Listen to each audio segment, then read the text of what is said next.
Mothers and their daughters. That's what this card says to me today.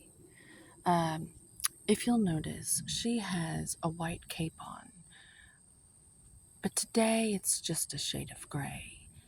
This is the fire element. She's the master of the fire element. She burns away with her will, her sacred fire. There's lots of activity in the lake. I keep hearing things splashing. They're happy, very happy in that water down there. It's very distracting. Back on track with my sacred fire and my sacred will. It's a beautiful example of this will power. What we focus on, what we choose to focus on, is what we bring in. We seed into the quantum field. It's like a field that we're seeding with what we're anticipating. We're sowing seeds. So mothers and their daughters, mamas and their babies, seedlings. You can be impregnated with an idea. Men can have babies. That's what their businesses are. Their babies. Their projects are their babies. Well, women actually have babies. And those are the original businesses of mankind.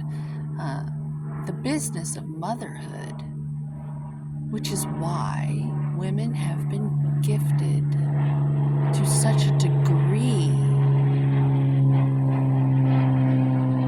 and why there are places like free Masonic lodges that are dedicated to studying these things, because they need to know what we know, what we've been gifted with. And that's okay. We need them to know, because we need them to be trained so that they show up better in the world. Because we want to build structures that cannot be torn down. We want to be able to build things with what we're seeding that are of quality. And so it's wonderful, these places where men can study. However, women and their daughters, the seeds that we sow, even if we're not having actual human babies, we're anticipating. Now, this card, because this is a cell phone and I'm using this side of the camera, is flipped. She is looking to her left. Supposedly, that's our receiving side, our feminine side. I guess because the male ejaculates into the woman and she receives the seed or something. I don't know. There's so many ways you could look at it. But she's got a smile on her face because she's anticipating good things. Look at all those sunflowers. She's burning away. Even the desert is just ash. She's burning away all that doesn't serve her. Kind of like the Queen of Swords gets rid of things. When I talk about the cards, I'm talking about us, all of us. You, me, whoever's watching this. I'm trying to sow some good energy into the moment for us together. So, shut up, fly. So if you'll notice, it's like gray over here, and then there's the desert over there. She has got her fire stick, her will, her trident of the desert. And she is clearing away all that doesn't serve in the mental realms of where her willpower, she has to be very clear on the goodness that she's anticipating coming in. And that's how we sow the seeds. It's all about the anticipation. They say believe it like it's already there. But there's another aspect to it where you do have to just anticipate that it's going to go well. Like, you can look into the future for this to all happen well.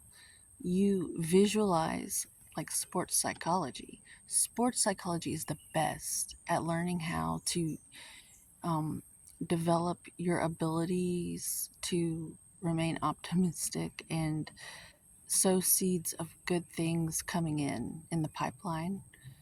Sports psychology is the best because it transcends the whole woo woo to where even the skeptics will be able to, it'll be palatable to the skeptic. Um, and you can kind of communicate to the skeptic with the sports psychology. It, like, it covers all the bases for a home run. So I like sports psychology the most, and athleticism, because it just covers so much. And it's why I smell burning because I'm talking about the fire element or something.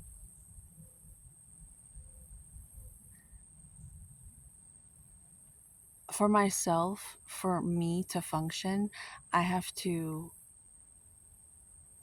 move around and sweat and get fresh air. I was at a park earlier and it was by a major road, and it was in the early morning, so there wasn't much traffic and it wasn't hot. So I could like breathe. And I had to take myself all the way back here where I normally film in the afternoon because the ratio of forest and wildlife and oxygen is, I'm able to actually form thoughts with clarity because of the oxygen levels.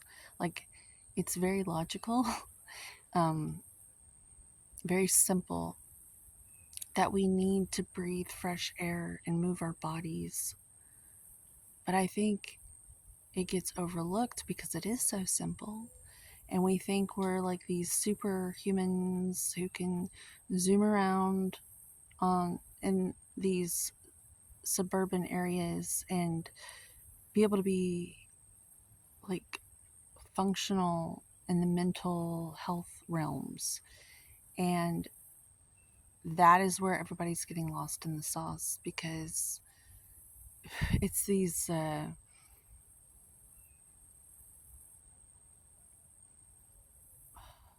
I want to say, what's the word? Pauper. The king, queen paupers, the third world country folk. They're the ones in like the jungles with all the clean air. Unless you go to Thailand during the burning season, they burn the rice fields. It's awful, awful out here. Always wanted to visit Thailand.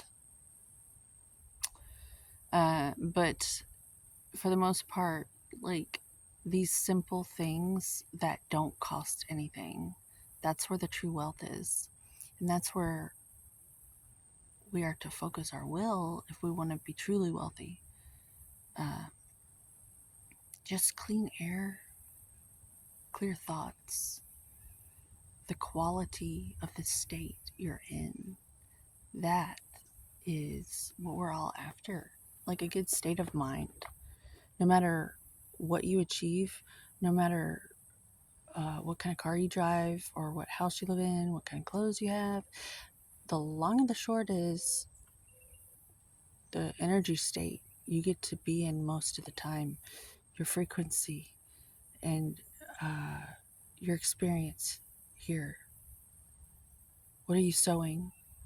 You're anticipating good results if you know how to do it, like the magic of it all. But if you're not doing it in a quality way, you're magnetizing ick into your life. Like your ick is magnified, and then you don't have mental health, and then you wonder why it's just not lining up. Uh, so you have to like reverse engineer it and go into the woods and breathe fresh air and move your body and sweat and have physical activity, and then it gets clear again, and then you're magnetizing, you're gestating your majesty, your wealth, your abundance, your prosperity. It's also clear, all because the quality of air you're breathing and the blood that's flowing through your veins, and it's free. It's all so ridiculous what we've done.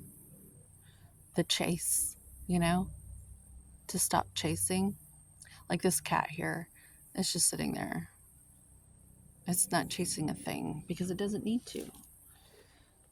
Um, but it's there for her if she needs it. If things get out of hand, which is why I come here. Because it's like if you don't have that fresh air, if you're at that park that's close to the house, but there's all this benzene in the air and these cars whizzing by, it kind of defeats the purpose of being at the park. You don't want to park yourself there.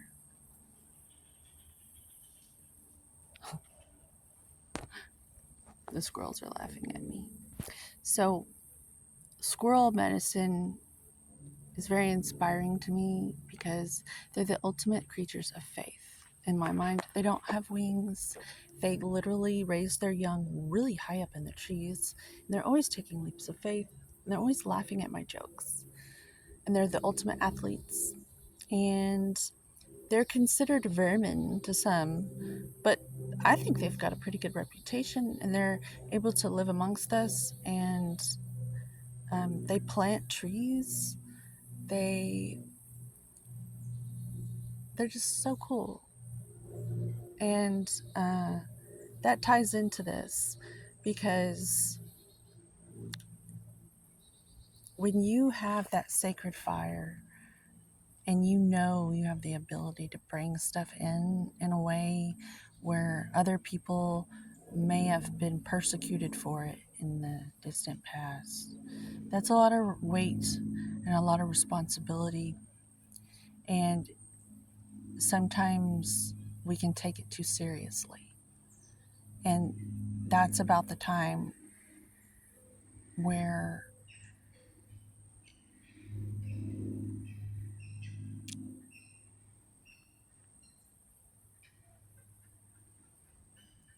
you have to release your burdens and just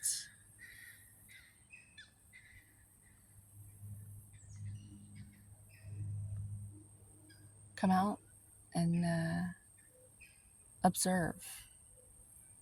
Be the observer. And I love the woods for that because you can just see the forest while you're sitting in the middle of all the trees. It's very soothing. And that's how, you get clarity. And so traditionally I like to make these videos until I just simply can't do it anymore because it's just so much fun for me. And I have about 3 more minutes left.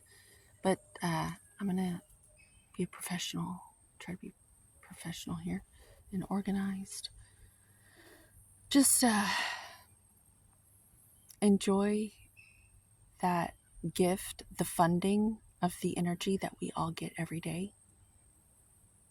Because we all have like this little bank of funding that God gives us every day of moon energy, our emotions, and our ability to,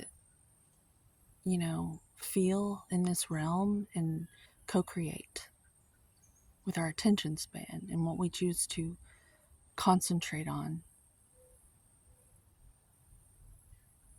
and reduce it down into like this philosopher's stone of an existence that is us.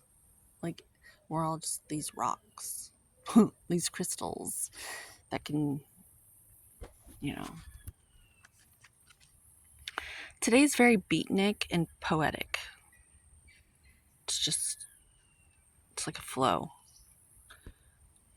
I think I enjoy it the most when I just go with it and just let it talk out the side of my neck. Because, yeah, those birds, I've released my burdens. I'm encouraging you to do that too. It's good medicine.